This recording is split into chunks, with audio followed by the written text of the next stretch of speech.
Good afternoon, Asia. Good morning, London, Europe, and it's something like 4 o'clock in the morning on the East Coast of the U.S.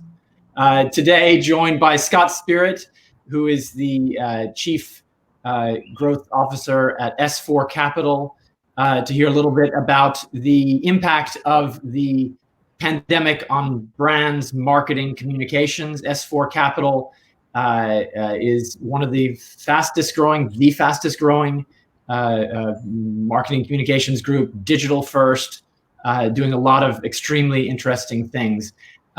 What is your take on where we are right now, and how are you feeling the impact of the pandemic? Sure. So I think, good to see you, by the way, Tom. Yeah, I think there's clearly an impact. I think that there are different levels of impact. So there's the short-term immediate impact of what happened when the pandemic was announced and countries went into lockdown, and there was kind of a panic around that, I guess. And then there's the longer term impact of what it means for fundamental changes to how brands act and market to consumers. So I think in the short term, obviously, I'm based here in Singapore, but like anywhere in the world, we're like most countries in the world, we're in lockdown right now, and I think that's had a huge impact on marketers, both from a sort of business continuity perspective. Like any other business, we've all had to move to working from home, and that's interrupted many companies' businesses. And then, many of our clients, we're lucky. A lot of our clients are in the tech sector, which has been relatively unaffected, or in some cases, COVID's actually provided a boom to their business. But in many sectors like retail or auto or travel and leisure, etc., this is having a really deep effect, and it was an instant effect. So suddenly all your stores are shut down, or all your planes are grounded, or all your hotels are shut down. So you can imagine that that's quite a scary prospect for a company, and marketing is a big aspect of how they respond to that.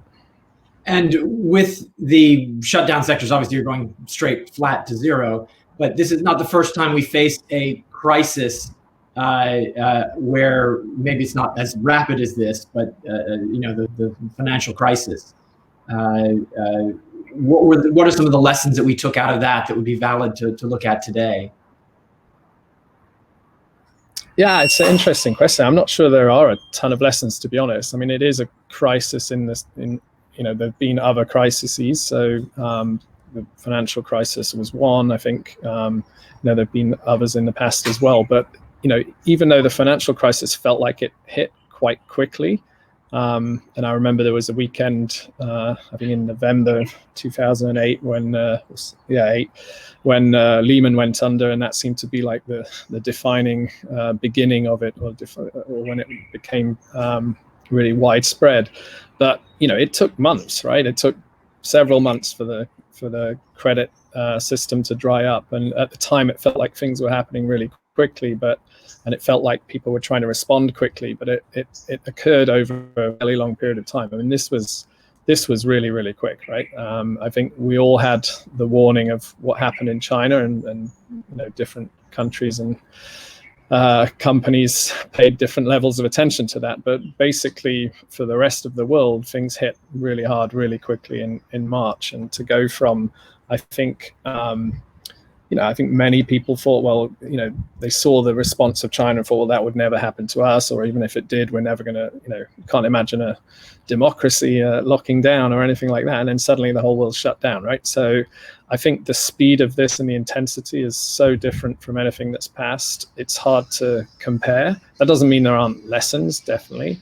But I guess, in previous crises, I think the lesson from the marketing perspective has always been like, continue to advertise. Obviously, in some cases you've got to pull back budget, but continue to have your brand out there, and sort of you'll reap benefits in the long term. That's a little self-serving, I think, from coming from the ad industry. But there's plenty of studies out there, and some of them backed up by universities rather than advertising agencies, that prove that worked. I think this is a very different time, right? Giving that advice to an airline right now doesn't feel very realistic, or a hotel group. And I think every industry needs to look at what their recovery looks like, and it looks very different for different industries. And I think if you look back at the financial crisis, it caused a consumer recession, and most industries had similar patterns of recovery. I think this is very different. You'll see some industries come back strongly. You see some, if you look at streaming companies or online gaming companies, they're booming as a result of this, or e-commerce companies. But you'll see other sectors like traditional retail, travel and leisure. I don't know if it ever comes back to the level it was or in the shape that it was before. So this is a very different crisis. Right. So in terms of the impact on the different sectors, it's going to be a variable level. And one thing I've often thought interesting about this is people talk about a V or a U or an L-shaped recovery, which only looks at sort of an X and Y axis. You really need the Z axis in there, which tells you how is each one of these sectors doing, because we have seen the stock market booming, but a lot of that is due to a huge boom in some of the sectors you're talking about in terms of tech, et cetera. Yeah. But when you look at the recovery or the advice, which generally always is, invest in the downturn because you have an opportunity to build market share, you have lower rates for getting out there, and all these other advantages if you can invest in marketing. The difference now versus 2008, 2009 is the type of marketing we can do, which is something S4 is intimately involved in. What is the way? I mean, right now we're not going to get out there to look at a billboard or a more traditional sorts of advertising. What are sort of things, if people are looking to maintain or grow their presence, that you think makes sense in the 2020 moment? Sure. So I think, it does depend on your industry. So we are looking at different shapes in different industries, but I think what we've seen very much is companies trying to shift their budget from traditional, particularly stuff that's not going to get seen. So, billboards are a great example of that. Newspapers are a good example of that. Even some traditional TV, there are whole sectors like sports, for example, which has disappeared, and a lot of budget was put against that. I mean, take the Olympics, for example, or the Euro Championships, which are not going to happen. So what do you do with that money? Do you, if your company's in survival mode, you probably just bank it and hope that gets you through the crisis. But if you are in a sector where it still makes sense to market, I think a lot of companies that we're seeing, and we only act in digital, so we're probably a beneficiary of this, but we're certainly seeing companies moving budget away from those traditional channels into digital, which is seen as a more performance-driven media, and so you can get quicker results. It's more flexible, and you can hopefully drive sales especially if you have some kind of digital service or product. And how easy is it for a company? I mean, are you finding companies saying, "Oh my God, I don't have this. We need to do it." Are they able to build it up on the fly, or is that going to be a challenging task? No, I think most companies, digital marketing's now about half of spend. Pre-COVID was around half of marketing spend in most markets. So it's that big transition has been happening for a decade or longer of budgets moving from traditional to digital. Obviously, this has kind of caused a bit of a speed up in certain sectors.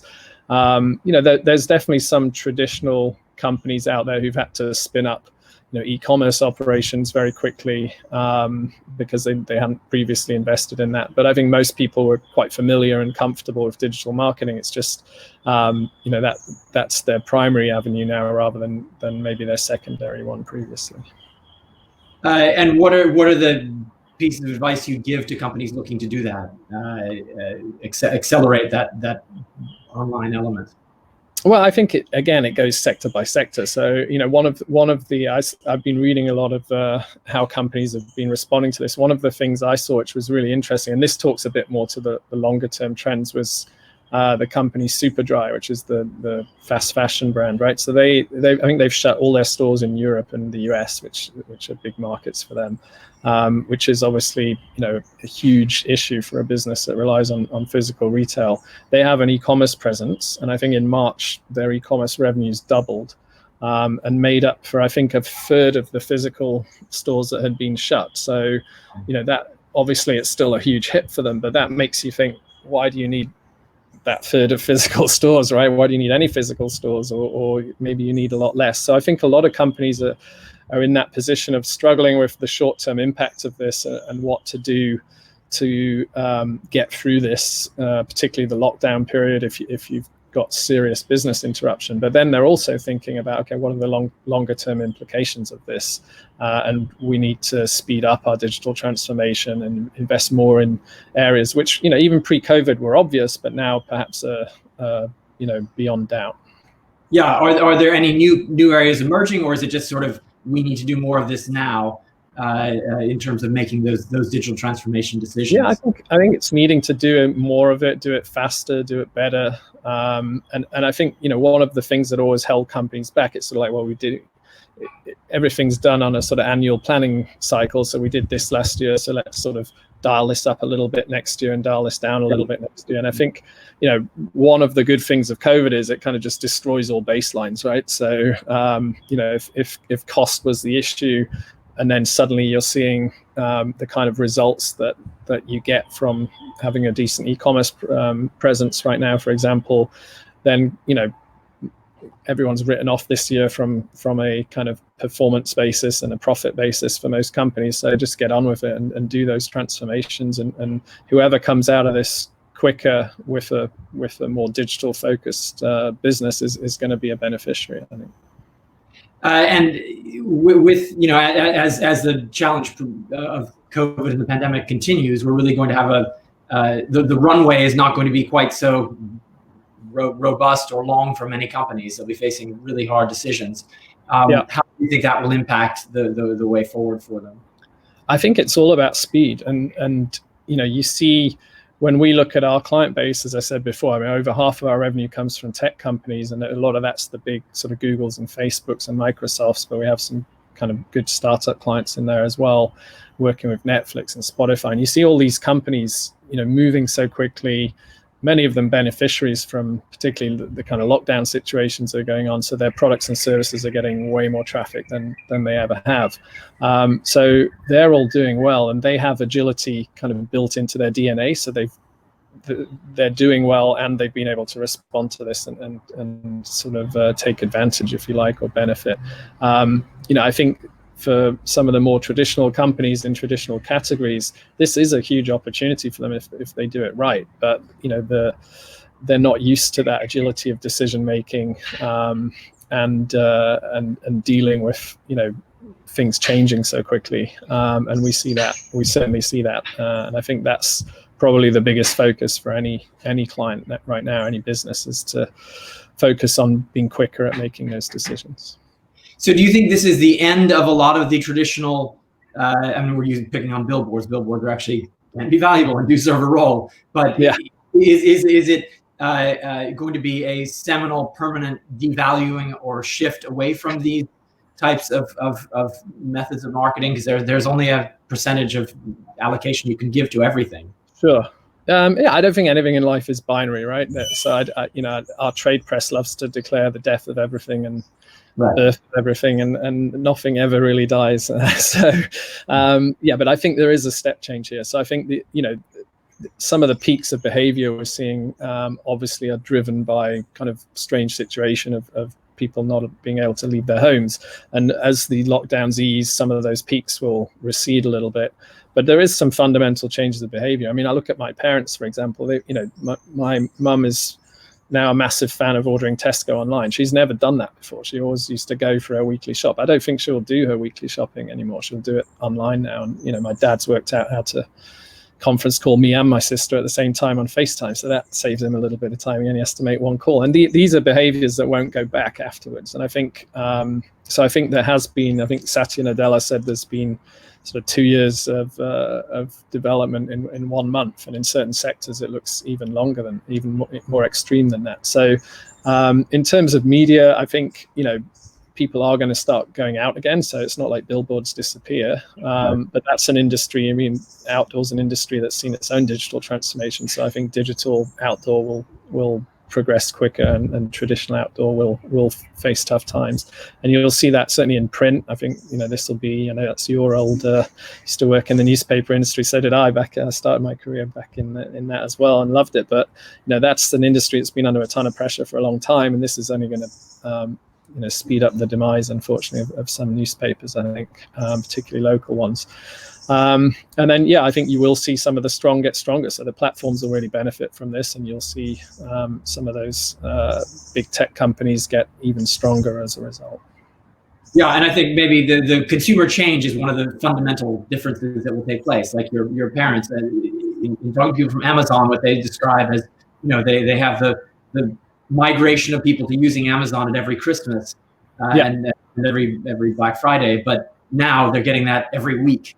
These people and if it's a good experience, you're not gonna switch it off, right? And I think there's a lot of people, I think a lot of the e-commerce revenue, I saw one statistic, obviously Amazon has boomed, they've hired 175,000 new people, but I saw one statistic in the US, I think, that said that whilst their volumes are going through the roof, their share of e-commerce has actually declined because lots of people are experiencing e-commerce from other retailers where they've never really done it before, especially traditional retailers where they've always had that physical experience. So, I think once you've opened an account, you put your credit card in, you've got it all set up. The next time you use it is way easier, right? So why are you going to drive into town and park and go and find a shop that you want to find and then find out they don't have your size or the product you want? You're just going to do it online. And if there was ever a barrier before, those barriers have gone there. Right. Yeah, and then you're going to go to a Shopify. You'll go to somewhere else, Walmart.com, not necessarily even Amazon. This is an opportunity for other brands, right? It doesn't have to be a winner take all, I think.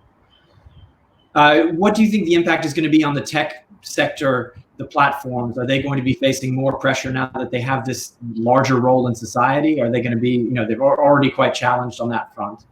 I think, they're going to have, some of them will have some revenue challenges in the short term as well, because, no one really talks about it, but a lot of them rely on small business for most of their revenue, right? Particularly the big, Google, Facebook, from an advertising perspective, to a certain degree, Amazon as well. This crisis is hitting small business far harder than it's hitting big business. So that'll be a short-term challenge for them.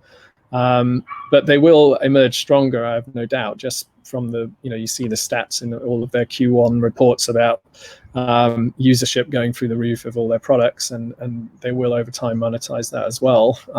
So they're becoming more and more ingrained in our daily usage patterns if they weren't already.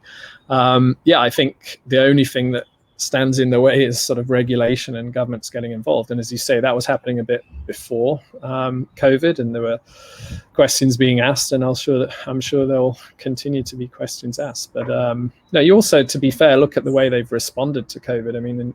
It's interesting. You see, you can criticize the way some governments have responded, but a lot of these companies have moved very early to protect their employees. So they all, we did the same. Our client base is primarily these companies. So they started moving to work from home, some of them in late February, but certainly early March. And we did the same. And it wasn't till late March that many governments woke up to that. And then, you see what Amazon's doing, putting $4 billion into, COVID testing, et cetera, and building out facilities. Google's been working with the government to do that. So I don't think they're doing that. I'm an optimist, but I don't think they're doing that sort of for bad reasons. I think they genuinely believe that's the right thing to do, and they're in a position to do that, and they take that pretty seriously. Yeah, they have thrown a serious amount of resources at it. Not uncontroversially, the Apple Google collaboration. There's all the questions about privacy, et cetera.